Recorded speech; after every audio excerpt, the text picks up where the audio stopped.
Le Big Data apporte dans la gestion du capital humain une dimension scientifique, c'est-à-dire on peut injecter de l'analytique dans la prise de décision, que ce soit pour embaucher les nouvelles ressources, pour les retenir.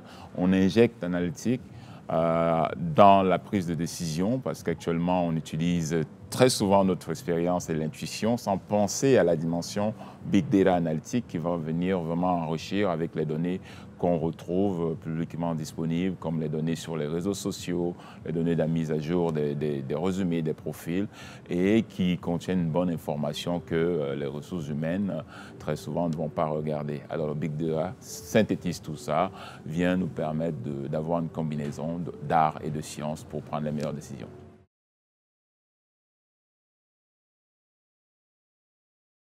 Alors, la petite entreprise, c'est la question qu'on me pose toujours. Est-ce que le Big Data, c'est pour moi? Je pense que la première chose, c'est d'identifier c'est quoi le besoin le plus important. Quelle est la priorité de la petite entreprise par rapport au Big Data, par rapport à son business? Est-ce que c'est acquérir de nouveaux talents? Est-ce que c'est retenir les talents qui sont à risque de partir? À partir de ce moment-là, on peut, dans une petite entreprise, commencer graduellement à mettre en place des solutions Big Data qui, après l'identification des priorités, la mise en place de la structure des données de notre main-d'œuvre et graduellement l'intégration, la centralisation de ces données-là où on passe beaucoup de temps pour retrouver l'information pour la ressource humaine. Et graduellement, on peut faire de l'analytique prédictive que le Big Data nous permet de faire. Donc, c'est vraiment un processus que j'appelle le baby step, des petites étapes qui permettent graduellement d'arriver au Big Data pour la petite entreprise.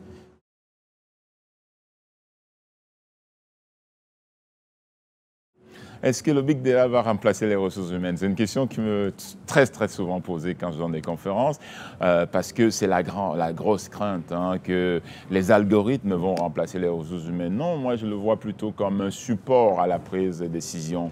Les êtres humains seront toujours là pour prendre la décision finale. C'est un support que l'être humain, le gestionnaire de ressources humaines, doit pouvoir utiliser.